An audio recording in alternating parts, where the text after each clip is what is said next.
गुरु मेरी साथ संगत जी, आज फिर से एक सुंदर सी साखी आप सभी को सुनाने जा रही हूँ। गुरु मेरी साथ संगत जी, इस दुनिया में ऐसा कौन है जो हमें अंधकार से प्रकाश की ओर ले जाता है। जब जीवन में कोई आस दिखाई नहीं देती तो कौन हमारे लिए आशा की किरण जगाता है। गुरु मेरी साथ संगत जी, सिर्फ गुरु ही ऐसे हैं जो हमारा मार्गदर्शन करते हैं। वो ही एक ऐसे हैं जो हमें हमेशा अंधकार से प्रकाश की ओर ले जाते हैं, उंगली पकड़कर चलना सिखाते हैं और हमें इस भवसागर से पार कर देते हैं। तो आइए गुरु मेरी साथ संगत जी, सुनते हैं ऐसी ही एक सुंदर सी साखी। ये कहानी है एक राजा की। बड़ा ही प्रतापी राजा था, अपनी प्रजा से बहुत प्यार करता था, बच्चे की तरह बहुत सेवा किया करता था, अपनी प्रजा का बहुत ख्याल रखता था।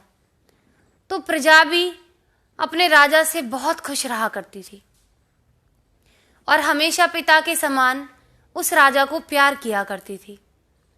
लेकिन गुरु मेरी साथ संगत जी, राजा को एक ही चिंता थी।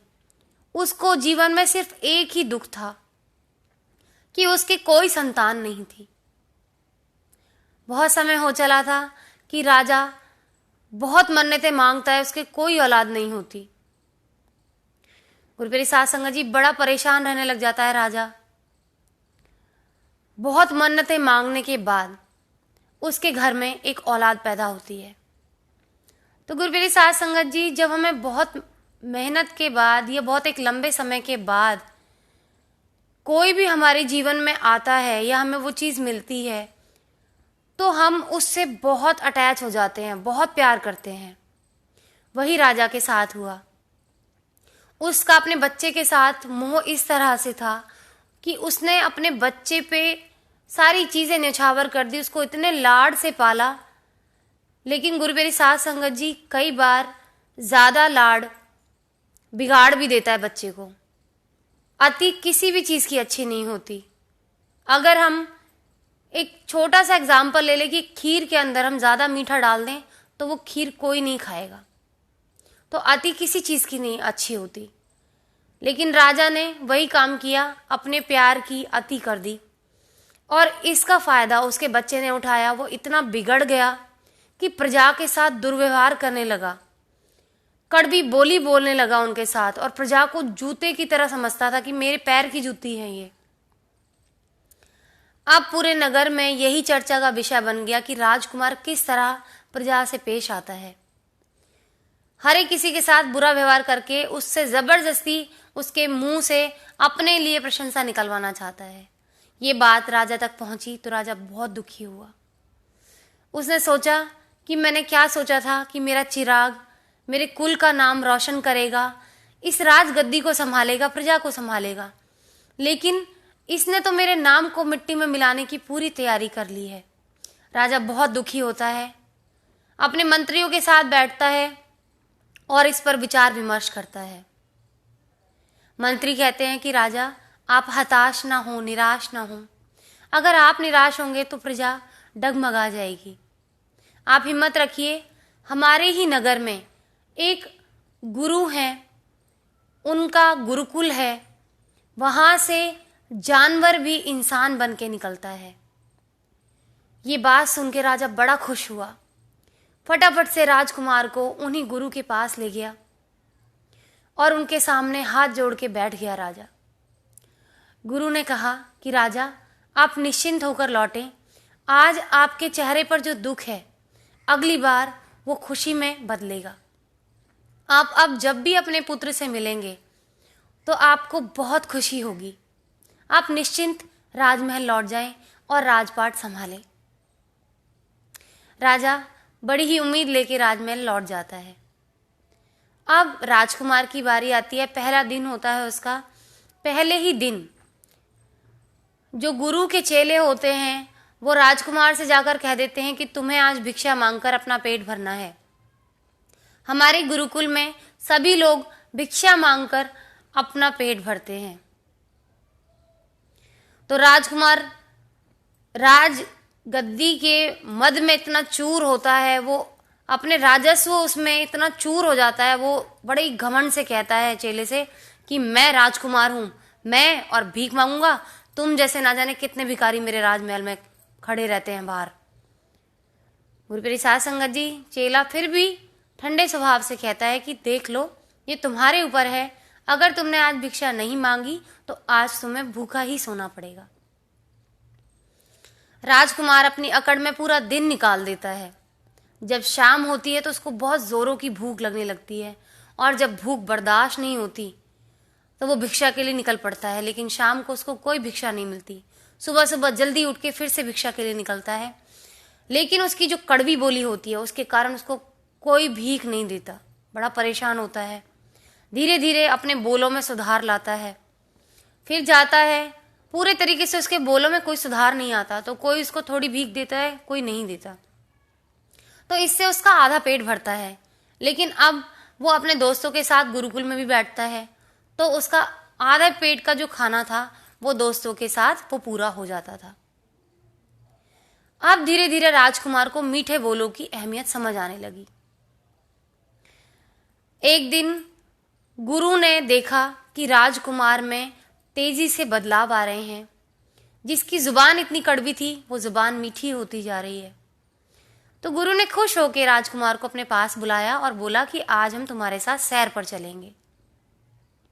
गुरु सैर पर लेकर गए राजकुमार को, तो गुरु ने कहा कि तुम में बहुत ऊर्जा है, अगर इस ऊर्जा का सही जगह इस्तेमाल करो तो तुम बड़े ही प्रतापी राजा बन सकते हो, ठीक अपने पिता की तरह।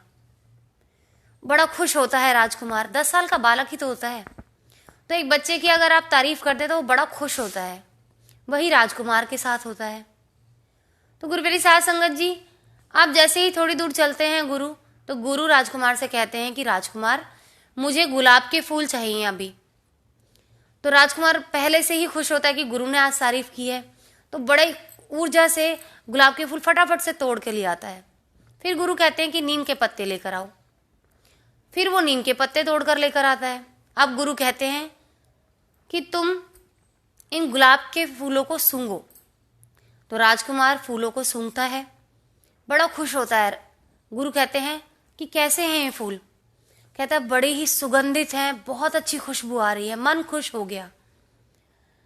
अब गुरु कहते हैं कि नीम के पत्ते चबाओ।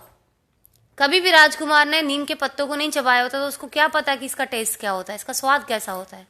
जैसे ही वो उसको खाता है नीम को, एकदम कड़वा हो जाता है उसका मुंह, और एकदम परेशान होके पानी ढूंढने लग जाता है इधर से उधर। पानी मिलता है, कुल्ला करके फटाफट से अपना मुंह साफ करता है और पानी पीता है, और उसको चैन की सांस आती है। गुरु मुस्कुरा रहे होते हैं, तो गुरु से वो पूछता है राजकुमार कि आप क्यों मुस्कुरा रहे हैं? गुरु कहते हैं कि तुम्हें गुलाब के फूल कैसे लगे? तो राजकुमार ने कहा कि बहुत अच्छे लगे। फिर गुरु ने पूछा कि नीम के पत्ते कैसे लगे? उसने कहा पूछो मत, मेरा मुंह पूरा कड़वा हो गया, मैंने इससे ज्यादा गंदा अनुभव नहीं किया अपने जीवन में, बहुत ही कड़वे थे, बहुत गंदे थे। तो गुरु ने मुस्कुरा के जवाब दिया कि हमारा स्वभाव भी लोगों पर ऐसा ही असर छोड़ता है। अगर हमारा स्वभाव गुलाब की तरह होगा तो लोग हमारी प्रशंसा करेंगे, क्योंकि हम उसके लायक हैं। गुलाब उसकी खुशबू की प्रशंसा करने के लायक था, इसलिए तुमने उसकी प्रशंसा की। और नीम कड़वा था, अगर तुम्हारा स्वभाव नीम की तरह कड़वा होगा तो ठीक जैसा तुम्हारा अनुभव रहा नीम के साथ, ऐसा ही अनुभव लोगों का रहेगा तुम्हारे साथ, तो भला वो तुम्हारी प्रशंसा कैसे करेंगे? राजकुमार को ये बात समझ आ गई कि मैं पहले लोगों से कड़वे बोल बोलता था और जबरदस्ती उनसे प्रशंसा करवाने की कोशिश करता था, तो ये कैसे हो सकता है? गुरु ने कहा कि अगर मैं अब तुमसे कहूं कि तुम क्या नीम की प्रशंसा कर सकते हो? तो राजकुमार ने ना में जवाब दिया। कहा कि गुरु, मैं आपकी बात समझ गया हूं, पहले मैं जबरदस्ती उनसे अपनी प्रशंसा करवाना चाहता था, नीम जैसा मेरा व्यवहार था, तो भला वो मेरी प्रशंसा कैसे करते? जैसा मैं कड़वा था तो मेरे को कड़वा ही कहा होगा उन्होंने मन में।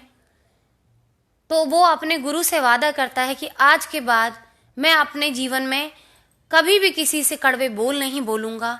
गुलाब की तरह अपना व्यवहार रखूंगा, कभी नीम नहीं बनूंगा उनके लिए। तो गुरुपेरी साध संगत जी अपने गुरु से आशीर्वाद लेके वो राजमहल वापस लौट जाता है राजकुमार। और गुरुपेरी साध संगत जी, राजा बड़ा खुश होता है अपने बेटे को देख के कि किस तरह गुरु ने उसके बच्चे को अंधकार से प्रकाश की ओर लाकर छोड़ दिया। तो गुरुपेरी साध संगत जी, राजा बड़ा खुश होता है और गुरु के सामने नतमस्तक हो जाता है।